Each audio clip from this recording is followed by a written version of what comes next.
kanubagaw cɛ ani muso denmisɛn ani maakɔrɔ Mali kɔnɔ ani Mali kɔ kan an ka foli b'aw ye ka kɛɲɛ n'a ka waati foli ka ɲi aw bisimila yelen jɛmu kɔnɔna na ni sɛmɛ yɔrɔ ɲuman o bɛ sanfɛ yiri tigɛli nɔgɔya mɔgɔ faamuyali fɛ baro o bɛ faamuyali nɔgɔya o de la Hɔrɔn TV bɛ ci bila maa faamuyalenw ma walasa an filɛbagaw ani an lamɛnbaaw aw fana bɛ se ka kɛ mɔgɔ faamuyalen cogo min na bi wulada in na an ka maa welele Adama Galme n'ale ye droit kalanna ye wa a bɛ droit émission kɛ radio Kayira radio Ciwara Adama Galme i ni wula Ba Sidi somɔgɔw dun hɛrɛ tilenna alhamdulilayi an bɛ bɛɛ lajɛlen fo fɛn o fɛn bɛ yen k'i sɔgɔlen don Hɔrɔn TV la an b'i fɔ dantɛ foli min na foli belebeleba maliyɛn cɛ muso ani denmisɛnnin an bɛ bɛɛ lajɛlen fo Hɔrɔn TV ɲɛmɔgɔso an b'u fɔ dantɛ foli min na sabula télévision mun don a bɛ kan ka a jeniyɔrɔ fin kosɛbɛ Mali jɔli la ni télévision so bɛɛ ye nin kɛ hakili la faamuyali maliyɛnw na faamuyali ɲuman sɔrɔ émission ɲumanw sɔrɔ donc u na bɔ ko caman kalama Adama Galme tɛmɛnen kɔ ka bɔ yen nɔ mɔgɔ filanan ale fana ye droit kalanna ye Madani Sangare a bɛ émission de droit fana kɛ radio ɲɛta Madani i ni wula Sidi n b'a nu la donc an bɛ i fo ka i barikada i ni ce i ka jamanajɔ la parce que ko jamanaden bɛɛ lajɛlen k'an ka birikiden kelen k'o jɔ jamana jɔli la i bɛ nin fɛn min kɛ nin ye ka mɔgɔw la kunnafoniya jamana yɛrɛ taabolo la o ye ko ɲumanba ye mɔgɔw bɛ la kala a la mɔgɔw bɛ la faamuya a la foli belebele o bɛ e de ye o tɛmɛnen kɔfɛ ka ɲɛsin ɲɛmaaso yɛrɛ ma n'o ye Maliki Konate ye denmisɛnnin tigɛ ko ɲuman maakɔrɔba dɛgɛ a b'a nɔni donc an bɛ bɛɛ fo kɛnɛ in kan jɔnni kunna ni sababu ɲuman e min bɛ kɛ sababu ye fitinin min n'an b'a dɔn k'o lase tɔw ma pour que jamana ɲɛta bɛ se ka sabati cogo min na maaw kunna sirilen bɛ bɔ cogo min na o ye koba ye d'accord an ka foli bɛ ye an filɛbagaw an hakili la fana ye faamuyali sɔrɔ droit karamɔgɔ fila de bɛ an bolo yan nɔ minnu bɛ émission de droit fana kɛ radio sanfɛla na donc o b'a yira bulada in na an ka baro bɛna boli sariya baro de kan kɛrɛnkɛrɛnnenya la alamisa tɛmɛlen an ye kunnafoni sɔrɔ k'a fɔ ko an ka premier ministre kɔrɔ n'ale ye Sumel Bugoye Mayiga ye ale ni madame Buhari Fili Sisoko ko mandat de dépôt dara o kan Bugoye taara kasobonba la Fili taara boli a kɛra kun jumɛn na ko ye ko cogo jumɛn ye ale ni procédure ye jumɛn ye n'Ala sɔnna wulada in na an bɛna da don olu la k'olu walawala aw ye an b'a daminɛ Adama Galme la Adama Galme bamananw b'a fɔ ten ko hakililajigin o ka fisa kosɛbɛ tubabuw yɛrɛ ko ten ko les rappels pédagogiques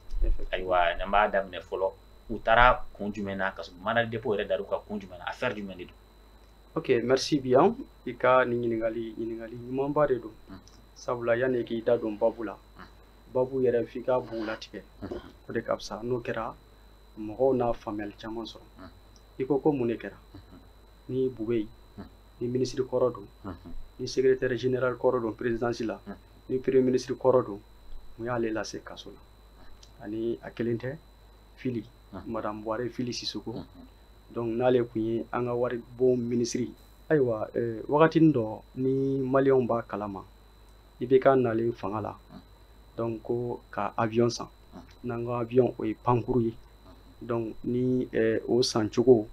ni prix kelen ma se ka sɔrɔ o la cogoya si la sabula dɔw ko avion yɛrɛ sanna 18 milliards dɔw ko k'a sanna 20 milliards rapport vérificateur yɛrɛ ale ye sɛgɛsɛgɛli kɛ ale fana ye prix wɛrɛ fɔ donc a nana kɛ ko sɛgɛsɛgɛli ka boloda donc sɛgɛsɛgɛli kun boloda la wagati nka ɲɛma sɔrɔ a la o y'a dossier mɔrɔntɔn k'a bila tiroir kɔnɔ poussière dara la o affaire dɔrɔn tɛ affaire filanan fana bɛ yen mun ye yuruguyurugu ko affaire wɛrɛ ye n'o ye an ka finitigiw mɔgɔ minnu yɛrɛ bɛ yen ko u ni u fasa u sogo u golo u y'a bɛɛ di Mali ma ko walasa kɛlɛ mun bilen don Mali kɔnɔ kɛlɛ mun bilen don an kan an ka se ka Mali kumabɔ cogoya min na n'o ye finitigiw ye ko ka kɛlɛkɛminɛn ɲini k'a d'u ma ayiwa o kɛlɛkɛminɛn santɔ la yuruguyurugu caman de kɛra a wagati sabula ni mɔgɔ min taara sujet kelen san a bɛ fɔ ko sujet ni a sanna dɔrɔmɛ 20 a bɛ fɔ ko a sanna dɔrɔmɛ 200 dɔw yɛrɛ kun ko sujet pɛrɛ kelen ko sanna 30 000 dɔw ko 10 000 dɔw ko 20 000 donc nin ko de bɛɛ de nana kɛ sigasigali nana donc ni siga kɛra ko la a kan ka kiiri tigilamɔgɔw olu k'u ka baara kɛ donc olu de ye baara daminɛ mais i bɛ ka kun bɛ fanga la wagati min na baara kuntala ma se ka janya kiiri tigilamɔgɔw fɛ donc o y'a dossier bila ten nka ninnu nalen sisan fanga dafiri mun kɛra ni Asimi ninnu nana fanga la donc o tilala ka poussière bɔ a la a dossier kelen in de don koyi dɔwɛrɛ ma fara kan donc ka poussière bɔ dossier la ka tila k'a dayɛlɛ ko kura ye ko k'a ko fɛsɛfɛsɛ parce que maliyɛnw e ka impôt ne Madani ka impôt an bɛɛ lajɛlen ka dɔrɔmɛ kelen kelen de faralen no ɲɔgɔn kan walasa jamana bɛ se ka ta ka bɔ nɔgɔ la cogoya min na donc n'o wari kɔni taara k'a don fɛn na mais ko a yuruguyurula a kan ka tribunal mɔgɔ k'u ka baara kɛ hukumu de kɔnɔ dossier tilala ka dayɛlɛ kiiri tigilamɔgɔw fɛ donc ɲininkali kɔni daminɛna Bube la ani madame Boire Fili Sisoko donc u y'olu kɔni minɛ dɔrɔn k'u datugu fɔlɔ a ma fɔ ko u nɔ b'a la dɛ nka a bɛ se ka kɛ u nɔ b'a la donc tribunal ko la fo juge k'a ka baara kɛ ka ban pewu donc u nɔ minɛlen don fɛn min na n'u nɔ yera la o wagati de a bɛ se k'a fɔ k'u ye yuruguyurugu kɛ mais bi hali juge yɛrɛ tɛ se k'a fɔ k'u ye yuruguyurugu kɛ donc mandat de dépôt de dalen don u kan fɔlɔ mais o kɔrɔ t'a jira k'a fɔ u nɔ b'a la donc bakuruba la ko mun kɛra rappel des faits ninnu de kɛra nin dossier fila de donc avion sango kuma ale ni sɔrɔsiw ka minɛn sango kuma kɛlɛkɛ minɛnw d'accord mais i bɔra k'a fɔ sisan fɛn kɛra depuis i bɛ ka waati de la depuis 2013 wagati d'accord maintenant i ko ko dossier ko u kun ye a datugu o ma dossier kun bɛ jɔn de bolo ko kun bɛ ka sɛgɛsɛgɛ kɛ dossier kun bɛ pôle économique procureur de bolo n'est-ce pas donc dossier kun b'o de bolo sabula jamana ka kasabi nafolo ko n'a yuruguyurugura yele olu de b'a dayɛlɛ donc n'u y'a dayɛlɛ u bɛ sɛgɛsɛgɛli kɛ donc olu de y'a dayɛlɛ sɛgɛsɛgɛli kɛla hali dɔw yɛrɛ kun minɛna koyi an tɛna mɔgɔ tɔgɔ fɔ sabula tɔgɔfɔli man ɲi mais a fɔra ko k'u bila finalement dossier yɛrɛ bilala ka bin pewu donc voilà un peu la situation ayiwa Madani Sangare ayiwa e fɛnɛ ye sariya kalanbaga ye wa i bɛ sariya émission fɛnɛ kɛ a baaralama Galoni bɔra k'a fɔ sisan cogo min na dossier kun dayɛlɛla wa dossier fɛnɛ kun bilala an dun b'a mɛn a sariya tigiw da kɔnɔ ko séparation des pouvoirs donc o b'a yira ko fangaw bɔlen don ɲɔgɔn na dossier dayɛlɛla procureur fɛnɛ tilala ka bɔ télé la an y'a mɛn k'a kun ko ministre dɔ kun ko ka dossier fɛnɛ datugu an bɛ faamuyali sɔrɔ o la cogo di a ka yɛrɛ sariya tigiw faamu. bon yanni n ka so o ma n bɛ dɔ fara Galime ta kan rappel des faits la nin kɛnɛ in kan an b'an profiter ka tatamili a ka patriotisme a ka laadiriya n'a ka danamaya an b'o fɔ nin kɛnɛ in kan parce que tatamili ye kalo 7 de kɛ premier ministre la a bɔkun kɛra jumɛn ye nin b'a la parce que tatamili y'a bolo jɔ mɔgɔ dama dɔw la gouvernement kɔnɔ k'a fɔ ale n'olu tɛ se ka baara kɛ ɲɔgɔn fɛ pour que nafolo ka bɔ jamana nafolo ka bɔ Wagadugu la tɛmɛsiraw dɔ b'a la n'a bɛ fɔ ma procédure a ko procédure ta cogo man ɲi a bɛ kɛ cogo min na cogo man ɲi a y'a fɔ ka dɛsɛ ɲɛma sɔrɔ la o de y'a to tatamili démissionné la donc a démissionné donc a yira k'a fɔ fɛn minnu bɛ ka kɛ Musa Mara nana nɔ la donc o kɛra premier ministre ye donc k'a yira ka o wagati la dɔnna k'a fɔ ko affaire de yuruguyurugu kɛra avion sanko la ni équipement militaire la mais an bɛ min fɔ nin yɔrɔ la FMI mɔgɔw de a exigé k'a fɔ enquête ka mené enquête kɛra structure damadɔ fɛ vérificateur général b'a la cour des comptes b'a la FMI fɛnɛ mɔgɔw b'a la banque mondiale b'a la ninnu bɛɛ de y'u ka rapport kɛ o rapport de kelen donc ka sɔrɔ ka rapport di jamana ɲɛmaa ma donc a fɛnɛ ka sɔrɔ ka di polikuni bɛ ka sɛgɛsɛgɛli daminɛ donc Sidi pour que k'a yira mɔgɔw la k'a fɔ dɔrɔn bon nin ye fɛn min ye fɛn don ayiwa fɛn min ni biko tɛ depuis 2014 fo ka taa bila 16 la affaire bɛ sen na problème bɛ yɔrɔ min na séparation du pouvoir o de y'a to Sidi ne bɛ te sɛgɛn tɛ ɲinɛ Mali mago bɛ réforme de la réforme judiciaire ka kɛ réforme constitutionnelle ka kɛ réforme institutionnelle de kan ka kɛ parce que normalement pour économique tɛ se ka dossier criminel économique ka classer a tɛ se k'a kɛ i n'a fɔ procureur général y'a fɔ cogo min na procureur général auprès de la cour suprême y'a fɔ cogo c'est impossible normalement ni dossier bɛ yen a tɛ se ka classer dossier bɛ classer sommet de la plus haute juridiction du Mali c'est la cour suprême o de bɛ se ka classer kɛ ka dossier classer sans suite maintenant hali n'a classera mais ni élément wɛrɛ mana sɔrɔ dossier kelen kun a b'a dayɛlɛ donc mais nin dossier yɛrɛ min kun classera pression de don pression jumɛn kun don exécutif ka pression de don bon o de kɛra sababu ye normalement pour l'économie procureur k'a classer a tun man ka sɔn k'a classer munna mais il va y avoir OK kumine ba do si de sur place de quoi parce que ni Mali yere constitution jatimine ni jatimine le président de la République c'est le chef suprême c'est le chef de la magistrature suprême magistrat bere nyemogali otekele le président de la République aussi il est aussi le président du conseil suprême de la magistrature donc ça on s'anime conseil suprême de la magistrature beke nous ka nyoy beke le ministre de la justice c'est lui qui propose les différentes nominations au président de la République et le président allez débat à l'atelier. Donc, le ministre de la Justice va proposer, le président de à Danganamaya. Donc, il n'y a pas de Sidi, le procureur de la République, le procureur général, hein, le procureur général auprès des différentes cours d'appel. Parce que Mali, actuellement, réforme judiciaire au Karama, en application, mais actuellement au Mali, il y a 3 procureurs généraux au Mali. Le procureur général auprès de la cour d'appel de Kaye, le procureur général auprès de la cour d'appel de Bamako et le procureur général auprès de la cour d'appel de Mopti. Où nous sommes nommé président de fait. Au plus, le procureur de la République est nommé président de fait. Les substituts de procureur, les juges du siège. Donc, et puis encore, il faut qu'à table, les juges d'instruction, ni belle la délai ne nommé. Premier ministre de la justice débat a proposé président pour nommer. Donc, si les nebo chocolat, allez pour l'économie, ni bébé nommé de, nebo chocolat, c'est ça. Il me sera pression avec Kika. Donc, et puis encore, quand il a fait, procureur général, qu'a fait, ministre de la justice, d'abord, loi de ouf. Loi de ouf, quoi. Donc, quand il est là, la séparation du pouvoir n'est pas effective au Mali. Donc, au delà normalement, pour l'économie qui progresse, soit tu démissionnes comme Mali qui est mis fort. Donc, là, parce que, au cas là, on a proposé comme les pays anglo-saxons ou les États-Unis, les procureurs, ou qu'a élu quoi, ou qu'on a nommé. Donc pour que séparation effective kake,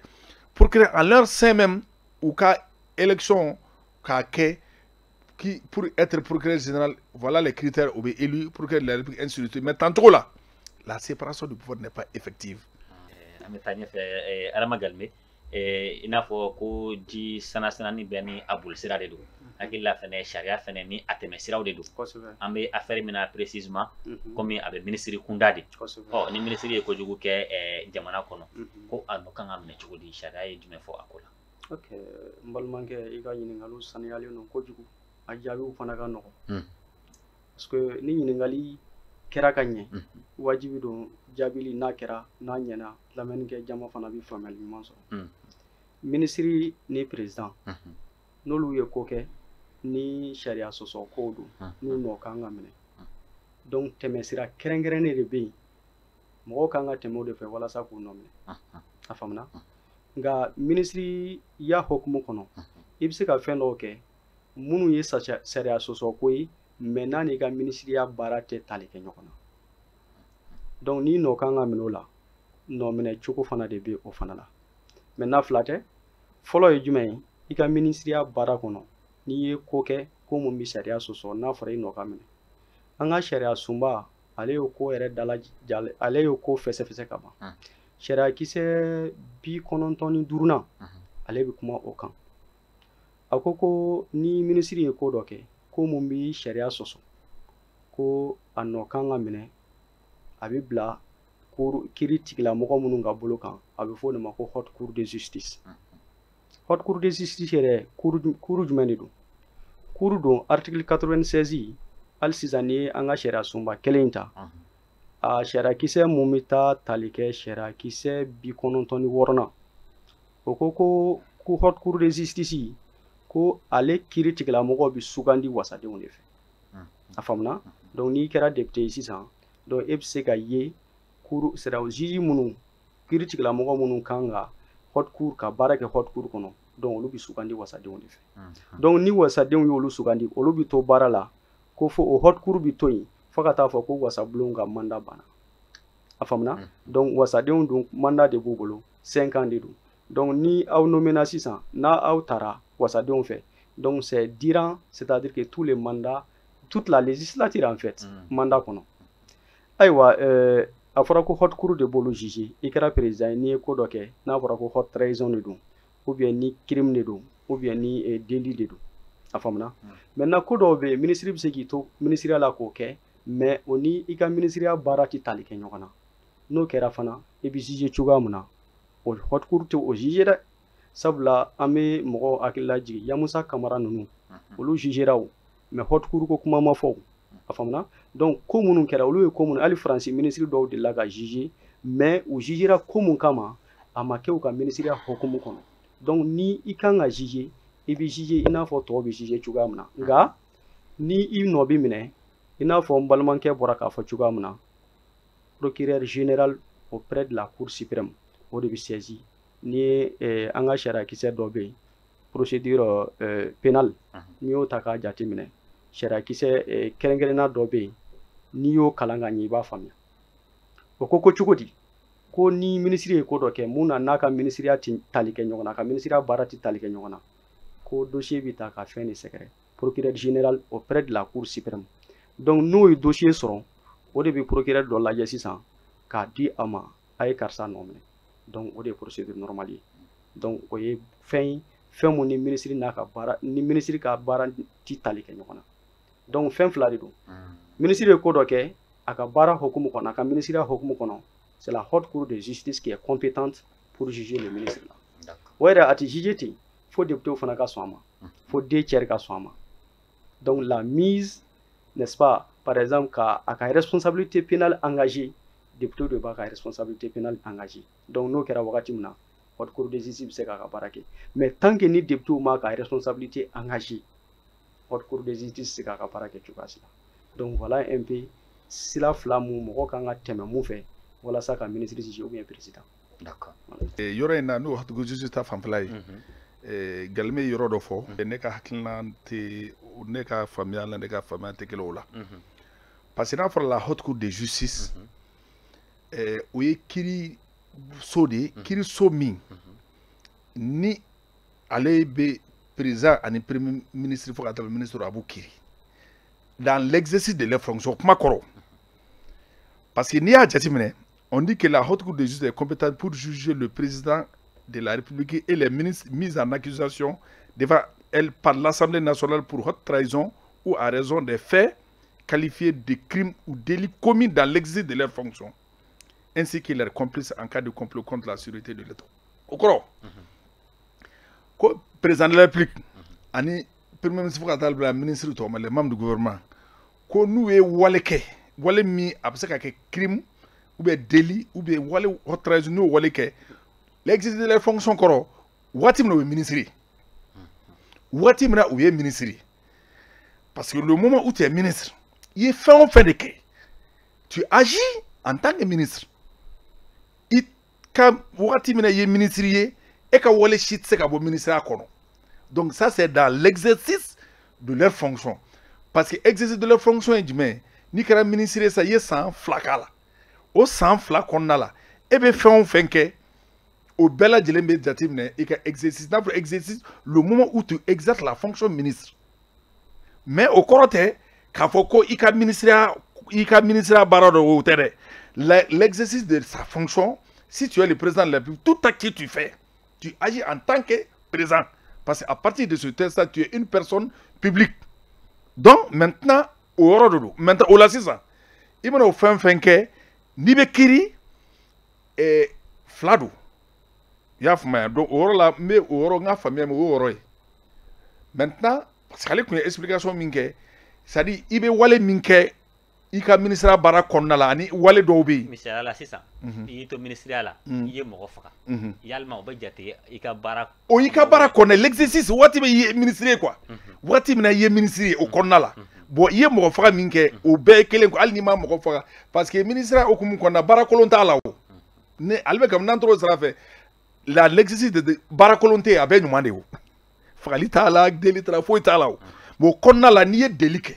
ye shioninke wal ma ye mo faka ye koko ke i ka ministre konna o bela jeli ne be jati mine ni donc o bela jeli de ni yoro no karasa mu ne fora fem flado ni a soro temps normal do tout va bien haute juridiction bébé sur place ni haute cour de justice be et si ni haute cour de justice be ça normalement avec tout dit ministre ni président mi waleke donc ou be ou lutigela mo ou be ta député de nyokoro folo o député ninnu olu de bɛ voter k'a yira k'a fɔ aw jalaki don a ye nin kɛ a ma ɲɛ c'est mise en accusation a y'a fɔ cogo min na donc vote de bɛ kɛ bon en filɛ wagati min na loi organique de bɛ le nombre de députés loi organique de b'a déterminer au Mali actuellement c'est 147 coup d'état kɛra k'a to min na o 147 siri deux tiers ye 98 députés o 98 députés b'a fɔ bon n'olu sɔnna k'an jara n'a ye tiɲɛ na a ye wale cɛjugu kɛ a ma ɲɛ donc o kɔfɛ donc o la ministre ninnu ni président olu bɛ sɔrɔ ka bila haute cour de justice ka bolo kan o haute cour de justice membre fana ye mɔgɔ jumɛn olu ye députés de ye o bɛɛ députés de ye maintenant ça c'est n'a y'a sɔrɔ la haute cour de justice existe la haute cour existe problème t'o la a bɛ kɛ ten cogo la c'est ça que la constitution dit. ayiwa o b'a to n bɛna ɲininkali dɔ kɛ i la o niveau la ko haute cour de bɛ n'u bɛ baara la mais n'u ka tɛ baara la waati min na dun o ko kan ka kɛ cogo n'o y'a sɔrɔ sisan wagati min na a tɛ kuma kɛra o kan fana o n'o y'a sɔrɔ haute cour de justice tɛ yen i n'a fɔ an bɛ waati min na i ko sisan i n'a fɔ wagati min na sisan donc kuma kɛra a fɔ wagati sisan dɔrɔn tɛ dɛ haute cour de justice hakili la Mali haute cour de justice bɛ Mali constitution 1992 le 25 février 92 haute cour de justice bɛ yen o haute cour de justice ma deli ka fonctionner fiyewu fo 2013 i bɛ k'a ka mandat la haute cour de justice sigira k'a fɔ k'a kɛ de façon fonctionnelle o kɛra mandat kelen pe de o i bɛ k'a ka mandat ye sinon Alpha y'a ka mandat kɛ 10 ans haute cour de justice ma sigi n t'a dɔn ni hakili b'a la kelen filanan fana ATT y'a ka mandat fana haute cour de justice kun tɛ yen haute cour de justice sigira i bɛ k'a ka hotel a sigira jɔn kama a sigira ATT de kama a sigira de parce que pour que ka ATT traduit devant la haute cour de justice donc maintenant n bɛna ale n'o tɛ yen kuma kɛra o kan parce que ne dabali banna o de y'a to aussi ni i ka nin émission ka fisa kosɛbɛ ni ko kuma bɛ kɛ a ka di mɔgɔw ma mɔgɔ minnu bɛ Mali problème fɛn min ye galime bɛɛ b'i da don ko bɛɛ la donc kuma kɛra o fana kan kuma kɛra ka yɔrɔ fila la parce que Mali la n'i ye hiérarchie des normes na après la constitution c'est les conventions les traités c'est-à-dire c'est les accords internationaux o kuma kɛra o kan donc kuma kɛra kan CEDEAO ka sariya kisɛ dɔ bɛ yen o kumana kan k'a fɔ wagati min na ni cour tɛ yen ne y'a sɔrɔ cour dɔ la kelen tɛ yen donc o sarti y'a jira k'a fɔ ko ni cour dɔ la kelen tɛ yen normalement nɔlabila bɛ kɛ jumɛn de fɛ nɔlabila bɛ kɛ cour dɔ wɛrɛ de bɛ cour minnu bɛ tali kɛ civil la juridiction civile walima droit commun olu bɛ a jalalatigɛ maintenant an bɛ ka mun fɔ sisan n'o de ye CEDEAO ye nana ni sariya min ye o sariya ye de ye protocole ça c'est protocole A/SP1/1201 sur la démocratie et la bonne gouvernance additionnelle au protocole relatif au mécanisme et prévention de la gestion de règlement des conflits de maintien de la paix et de la sécurité o ye mun fɔ ko en cas d'absence de juridiction spéciale parce que ni jamana ninnu CEDEAO jamana fɛn ni juridiction spéciale ntanyana ni juridiction spéciale tɛ yen parce que juridiction spéciale ye damadɔ de ye Mali kɔnɔ haute cour de justice b'a la o ye kiiriso min kɛrɛnkɛrɛnnen don maa dɔw ye o bɛ yen n'i ye jateminɛ tribunal de travail fana o ye juridiction spéciale ye tribunal des enfants o ye juridiction spéciale ye il y a des juridictions spécialisées tribunal militaire o ye juridiction spéciale ye tribunal de juridiction spéciale donc parce que o ye kiiriso min o kɛrɛnkɛrɛnnen don mɔgɔ dɔw de ye quoi donc ko n'o tɛ yen a tɛ bila ten dɛ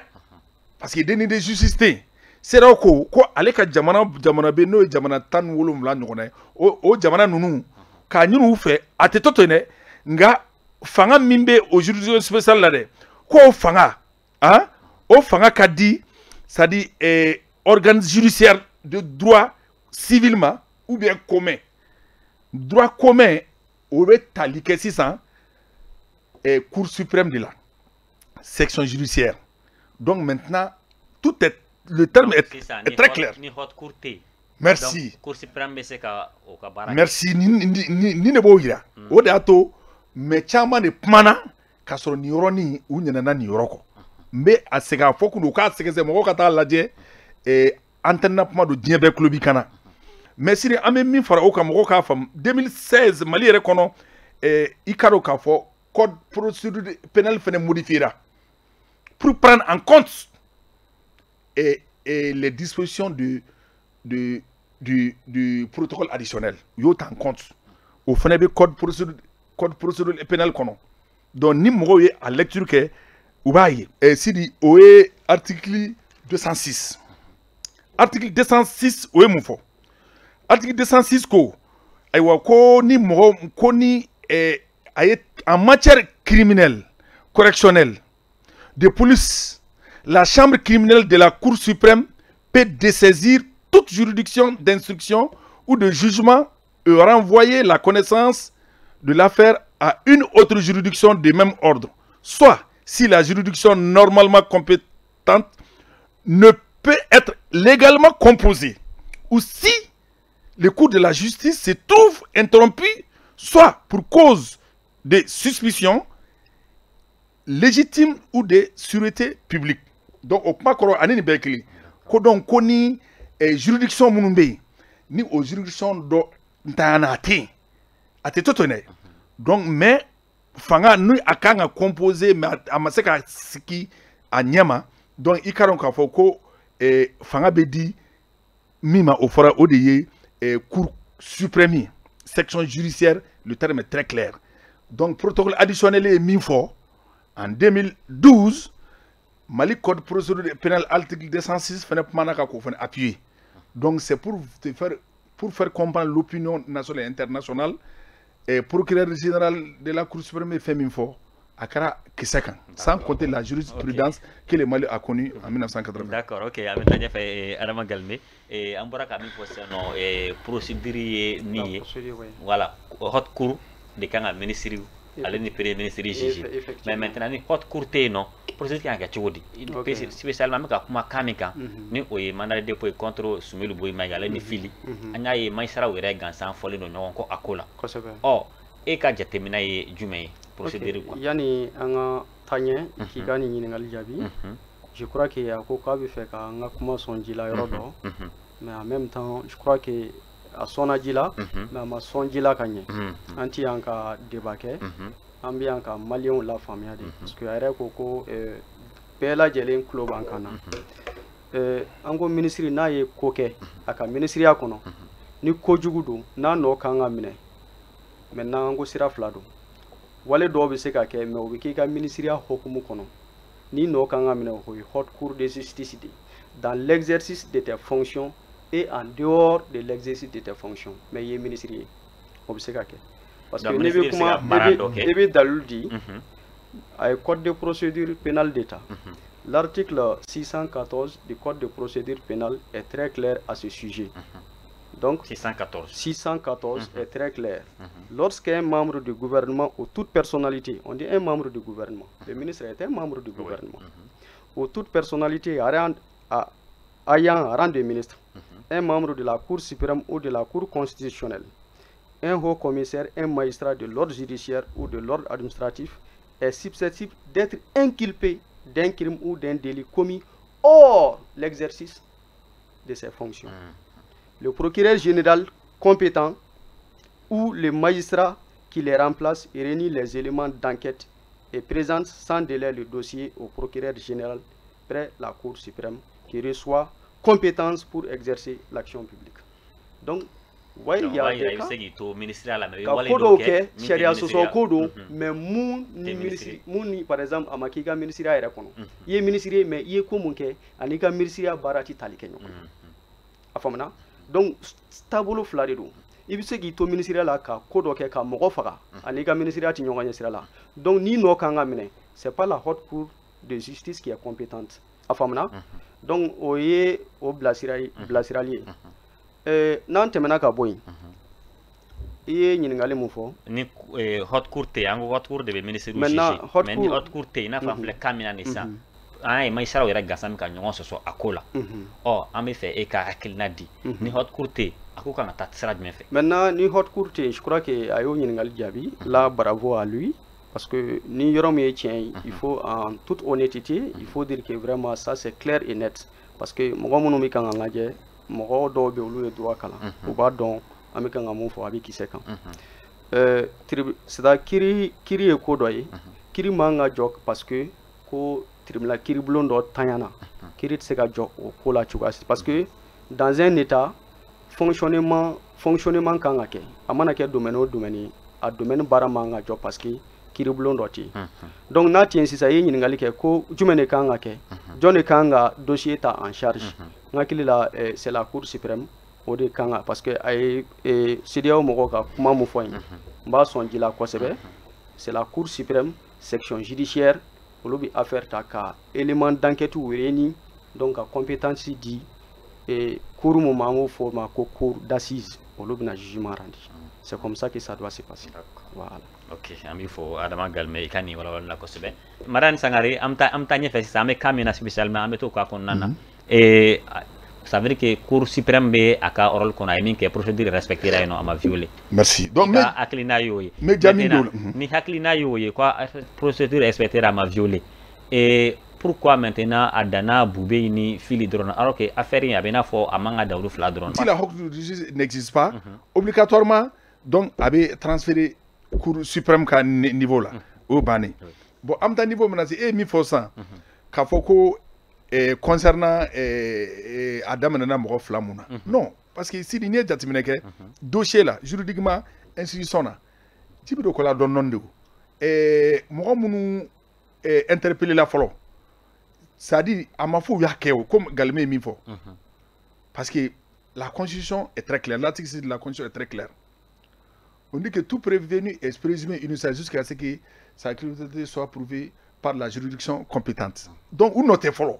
Mais, mouna, où est là? Parce que, on dit que Joro Kabo, parce que équipement militaire, avion, équipement militaire et achat de l'avion présidentiel. Donc, ni équipement militaire fora, ou bien talike, finitou ou là. Où t'es clé? Pour flana, achat avion présidentiel, fanana, économie taille.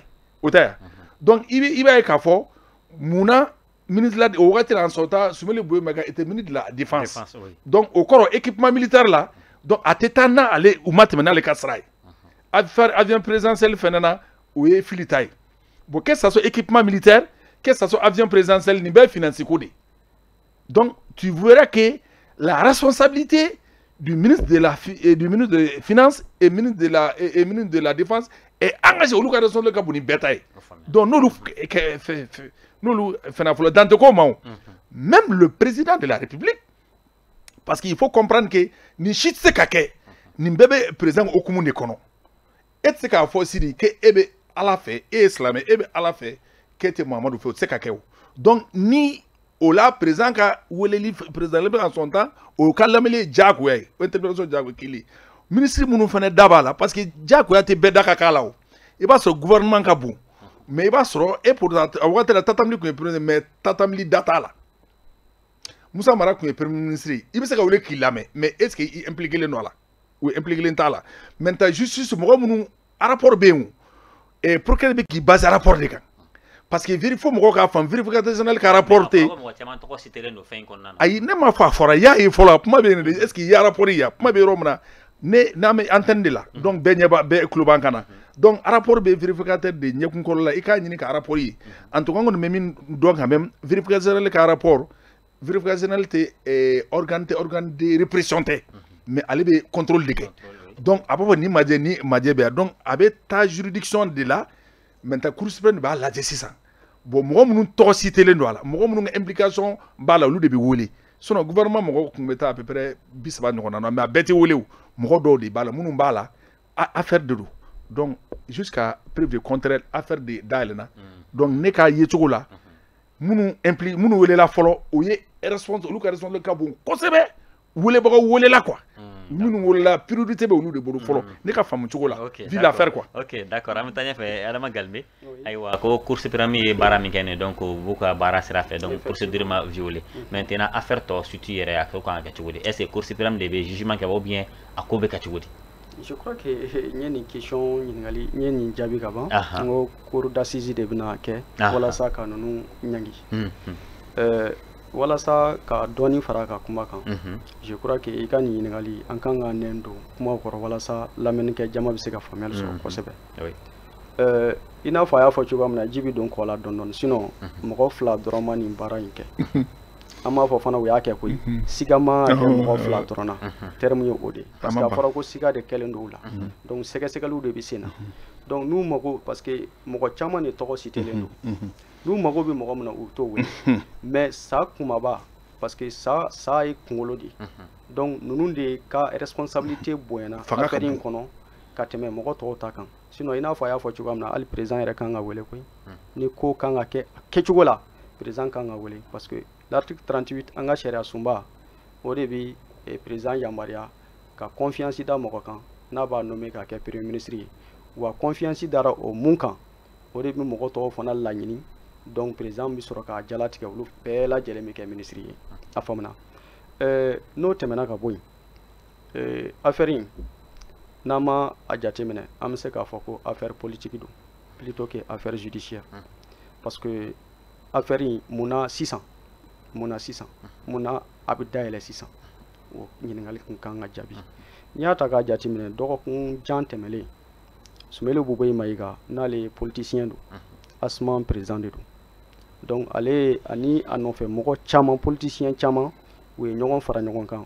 ko sibiri ka jan ni tori ɲɔgɔn ye ko a ti fara camancɛ fanga in délai kan ko ka élection kɛ donc minnu dun b'an kun fanga ka d'u ye i n'a fɔ wakulani ka goya ko koyi an k'o fɔ ka an ti siran ka kuma an b'a fɔ il faut dire la vérité donc moi à mon avis ne yɛrɛ ka ye cogo i ko ne yɛrɛ ka ye cogo la affaire in ne bɛ kan ka kɛ affaire politique munna affaire politique parce que a bɛ se ka kɛ ni ninnu kun m'u da don k'a fɔ ko ka pression kɛ walasa élection ka kɛ a date la a bɛ se ka kɛ nin affaire in m'a fɔ a tɛna wuli dɛ mais a tɛ wuli sisan donc i ka ɲininkali fana munna ninnu fila dɔrɔn welela ɲininkali weleli kun kan ka daminɛ cɛkɔrɔba yɛrɛ la IBK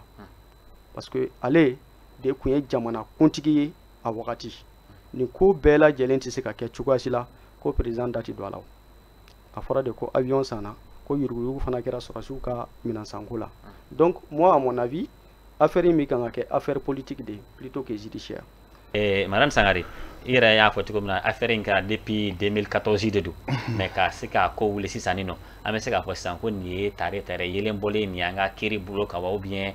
nin fɛnɛ bɛ n'a fɔ Galime y'a fɔ cogo min na ko politique ko ne ka ye cogo t'o ye ne ka ye cogo t'o ye ne fɛ politique ko tɛ munna politique ko tɛ ne b'a kɛ le contraire waati min IBK bɛ fanga la n'i y'a ye dossier datuguna c'était politique parce que a ye kuma dɔ fɔ Galime ye kuma dɔ fɔ n t'a soso ma tila o Cour suprême avocat général yɛrɛ ko justice instrumentalisée ne y'a faamuya o n bɛ ka min fɔ Galime ye kuma dɔ fɔ n b'a sɔn de la parce que jamana bɛ cogo min na président y'u kɔ dogo IBK sɔn ta y'u kɔ dogo o de y'a to n b'a fɔ bɛɛ k'a dɔn k'a fɔ a tɛ IBK ko IBK président ka interpellation diyagoya a bɛ ɲininka diyagoya don a kɛra sa a ma kɛ sa parce que ninnu fila tɛ munna a y'u kɔ dogo en son temps lorsque Tatamli a démissionné pourquoi Kele lorsque Moussa Mara est venu donc a yirala k'a fɔ communauté internationale bɛɛ a exigé ko sanction ka kɛ n t'a dɔn n'i hakili bɛ ko sanction ka kɛ sanction administrative ka kɛ sanction pénale ka a bɛɛ kɛra document kɔnɔ mais a ma kɛ donc o si ma kɛ problème ye de 2014 ka mandat fɔlɔ ban ou bien députés ka san fila suma ka k'u yɛrɛ kun siri an kana mandat filanan fana na k'o daminɛ kalo saba députés ka sigi k'o ban maintenant min bɛ mɔgɔ dabali ban o si la haute cour de justice ma baara kɛ o bɛɛ y'a sɔrɔ VGL tilala ka baara bɛɛ la ka ban pep donc ni kuma kɛra IBK b'a fɔ k'a di procureur ma procureur bɛ ko foyi ma d'u ma donc maintenant Siri o b'a yɛrɛ k'a fɔ ko foyi tɛ se ka kɛ ni président tɛ donc maintenant o waati de la mun na a ma dayɛlɛ donc n'i y'a ye a fanga binnen yɛrɛ k'a fɔ IBK ka bɔ yen nin bɛɛ b'a la quoi parce que ni mɔgɔ min ye kojugu n'olu kɔ dogora a bɛ na ni révolution ye donc o de y'a to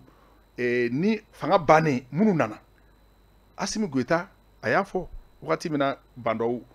bɔra yen coup de force kɛra ka bandɔ lata a ko k'u y'a fɔ a ye ko dossier dɔ ka dayɛlɛ k'a banna a ma fɔ bɛɛ ɲɛna k'a banna ko donc maintenant olu bɛ na olu ka laɲini min k'a dayɛlɛ parce que Sidi n'an taara élection na tancogo la jamana nafolo a y'a fɔ cogo min na an tɛ mɔgɔ tɔgɔ fɔ maa dɔw kɛlen don ka jamana nafolo ka a ɲagami k'a bila yen u bɛna campagne daba n'a ye olu kana an kunna tuguni donc an bɛ segin an nɔkɔrɔ la tuguni quoi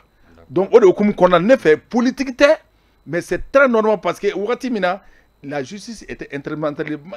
k'a f'i ye dɔrɔn séparation de pouvoir tɛ yen quoi donc président de bɛ bɛɛ nommer ainsi de suite donc o tɛmɛnen kɔfɛ n bɛ min fɛ pour être bref a kɛra cogo min na nin wagati la mun na a kɛra nin wagati la parce que nin wagati la jamana y'a yɛrɛ sɔrɔ donc o de y'a to a kɛra tan cogo la bon a kun filananba ye jumɛn ye le code de procédure pénale est très clair le code de procédure pénale ko k'a yira k'a fɔ ni nin sugu bɛ yen une fois que l'action publique ça avait prescrit quoi l'article 9 du code de procédure pénale dit que action criminelle ni mɔgɔ ye mɔgɔ faga wale dɔ kɛ walima i ye nafolo kasabe dun min bɛ se miliyɔn tan ma parce que crime économique bɛ daminɛ 10 millions à partir de 10 millions crime si tu es devenu criminel économique donc maintenant ko ni mɔgɔ min ka tiɲɛni nafolo tiɲɛ ta sera o ma dun ta sera o ma suɲɛ ta sera o ma walima i ye maa fawale kɛ ni san 10 kɛra san 10 tɛmɛna da ma don a kuma la fiyewu acte foyi ma posé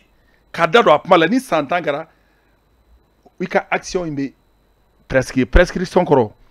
c'est-à-dire o y'a bannen pewu date ma ka kuma la bin a tɛ se ka juger bilen. mais madame ni yɔrɔ lajɛ ni da kun donna nin kuma la ka ban o yɛrɛ m'a fɔ ko dossier kun dayɛlɛla mais a da tugura. ayi e ma faamuya o da ma don a kuma na mun na da ma don a kuma la en tant que parce que da bɛ don a kuma la de n'a a taara assemblée nationale la parce qu'on dit que inculpation a bɛ daminɛ à partir de l'inculpation donc n'a sera député fɛ yen pôle économique bɛɛ kun ye enquête de ye olu kun ye enquête de foyi ma daminɛ fɔlɔ. donc maintenant n'a sera wagati min na assemblée nationale o de ye a daminɛnen mais o dɔrɔn fana tɛ dɛ olu k'u ka fɛn engagé k'a la taa haute cour de justice la il n'a été commencé parce que o ma tɛmɛ juridiction ka bolo kan donc maintenant sisan a kɛra ani wagati 2014 sidi an bɛ wagati jumɛn na sisan 2021 san 7 sɔrɔ la donc ni élection kɛra sisan bon mɔgɔ minnu bɛ k'olu impliqué don a la n'olu kɛra président ye sidi soso bɛ se ka fagala ɲin'a yɛrɛ la donc maintenant on doit applaudir la Cour suprême, le procureur a pris le courage en deux mains parce que hali ni kɛra instrumentalisation min ye nin ka ɲi parce que si mɔgɔ fana kan ka mɔgɔ pousser ka ɲuman kɛ o donc ne fɛ par peur comme procureur a fɔ cogo min na pour que le dossier l'acte ne soit pas prescrit o de y'a to a dayɛlɛnna donc a dayɛlɛnnen sa fo 10 ans wɛrɛ san sinon a tɛ se ka datugu. ok madame an b'i fo nin wala na kosɛbɛ ayiwa jɛmukan kɔni sera a kuncɛ ma wɛrɛ ma ka ban an bɛ kumakan laban di aw ma a ka kumakan laban min b'i bolo ka da ni dossier ko in na. merci bien n'i y'a ye an ko affaire in a bɛ kan ka kɛ affaire politique ye dalili dɔw de y'a to an y'a fɔ parce que Mali kɔnɔ dossier caman dayɛlɛla a caman filɛ nin ye ka bɔ ka tila k'u bila tuguni ko liberté provisoire a si tɛna tuguni k'u wele k'u ɲininka walasa u ka taa kaso la u ni san hakɛ da mun ka kan k'u da u kun u ka taa kaso kɛ ka bɔ donc Mali y'an deli nin na a mɛnna hali nin yɛrɛ parce que an tɛna koloni fili walasa an k'a fɔ mais i bɛna jateminɛ dans quelques années tu verras que a ko bɛ dan yan tu verras ça mais n'a ma se ka dan yan n'u sera ka ɲangi n'a tribunal sera ka sɛgɛsɛgɛli kɛ ka taa se f'a dan na k'a fɔ k'u nɔ b'a la k'u ɲangi u ni san hakɛ da mun ka kan k'o da o kun nafolo mun suyɛnna ni tribunal ko nafolo suyɛnna yɛrɛ de dɛ donc k'a b'u kun o de kuma yɛrɛ koloma yɔrɔ ye nafolo min kɛrila jamana ko ka se ka sɔrɔ o bɛ diya an ye parce que a na kɛ misaliya ye minnu bɛna tuguni ni élection kɛra k'a fɔ ko tiɲɛ yɛrɛ la ko kɔlɔsili bɛ yen ko Mali ye ɲangili daminɛ n'o kɛra wagati min na Mali ko kura ko kuma mun bɛ kan ka fɔ an bɛ se k'a fɔ Mali bɛ kan ka jɔ tant que n'o ma kɛ moi je suis pessimiste pour le moment. Voilà. Maintenant kumakan laban ye mun ye o ye foli de ye k'a ɲɛsin bɛɛ lajɛlen ma lamɛnnikɛ jama bɛɛ lajɛlen an filɛbaga bɛɛ lajɛlen k'u fo dan tɛ foli mun na ka Hɔrɔn TV ɲɛmɔgɔso k'a fo dan tɛ foli mun na k'i yɛrɛ fo merci bien. d'accord an bɛ dugawu kɛ sa ala kana manda in da sira la parce que an y'a ye mana depuis y'a fɔ cogo min na mana depuis dara mɔgɔ caman kan après tile damadɔni kɔfɛ u tilala ka bila k'a sɔrɔ affaire jugement ma kɛ ayiwa madame Sangare kumakan laban b'i bolo affaire in na ale k'i ka foli ka laban. bon ne bɛ kumakan laban min fɔ affaire in na galimi min fɔ n b'o kɔrɔ fana ni a bɛ point kolon na parce que fɛn dɔ don il faut que défi de ka lancer ni de ka ɲi parce que ni a caman bɛ kɛ a bɛ dan sira la bon a y'a fɔ cogo min na an bɛ laban de filɛ ani a kana dan ninnu dɔrɔn fɛnɛ ma o la an bɛɛ ɲɛ jɔlen don juridiction suprême de la est ce que a bɛna to tan cogo la merci o la a y'o mun fɔ juge an caman dɔ avec lui donc o ye kelen filanan fɛnɛ baara min kɛra n'o ɲɛna o ka fɔ k'a yira k'a fɔ vraiment dans l'histoire du Mali ma fɔ a ma kɛ dɛ mais ne kɔni miiri bɛ min na dans l'histoire du Mali Sidi an bɛ cogo min na un ministre ou bien un ancien ministre k'a fɔ ko a ka minɛ ka a datugu i y'a faamu yanni kiiri ka kɛ démocratie tile kɔnɔna la a Sidi m'a fɔ a kɛra mais surtout crime économique la exemple ɲuman don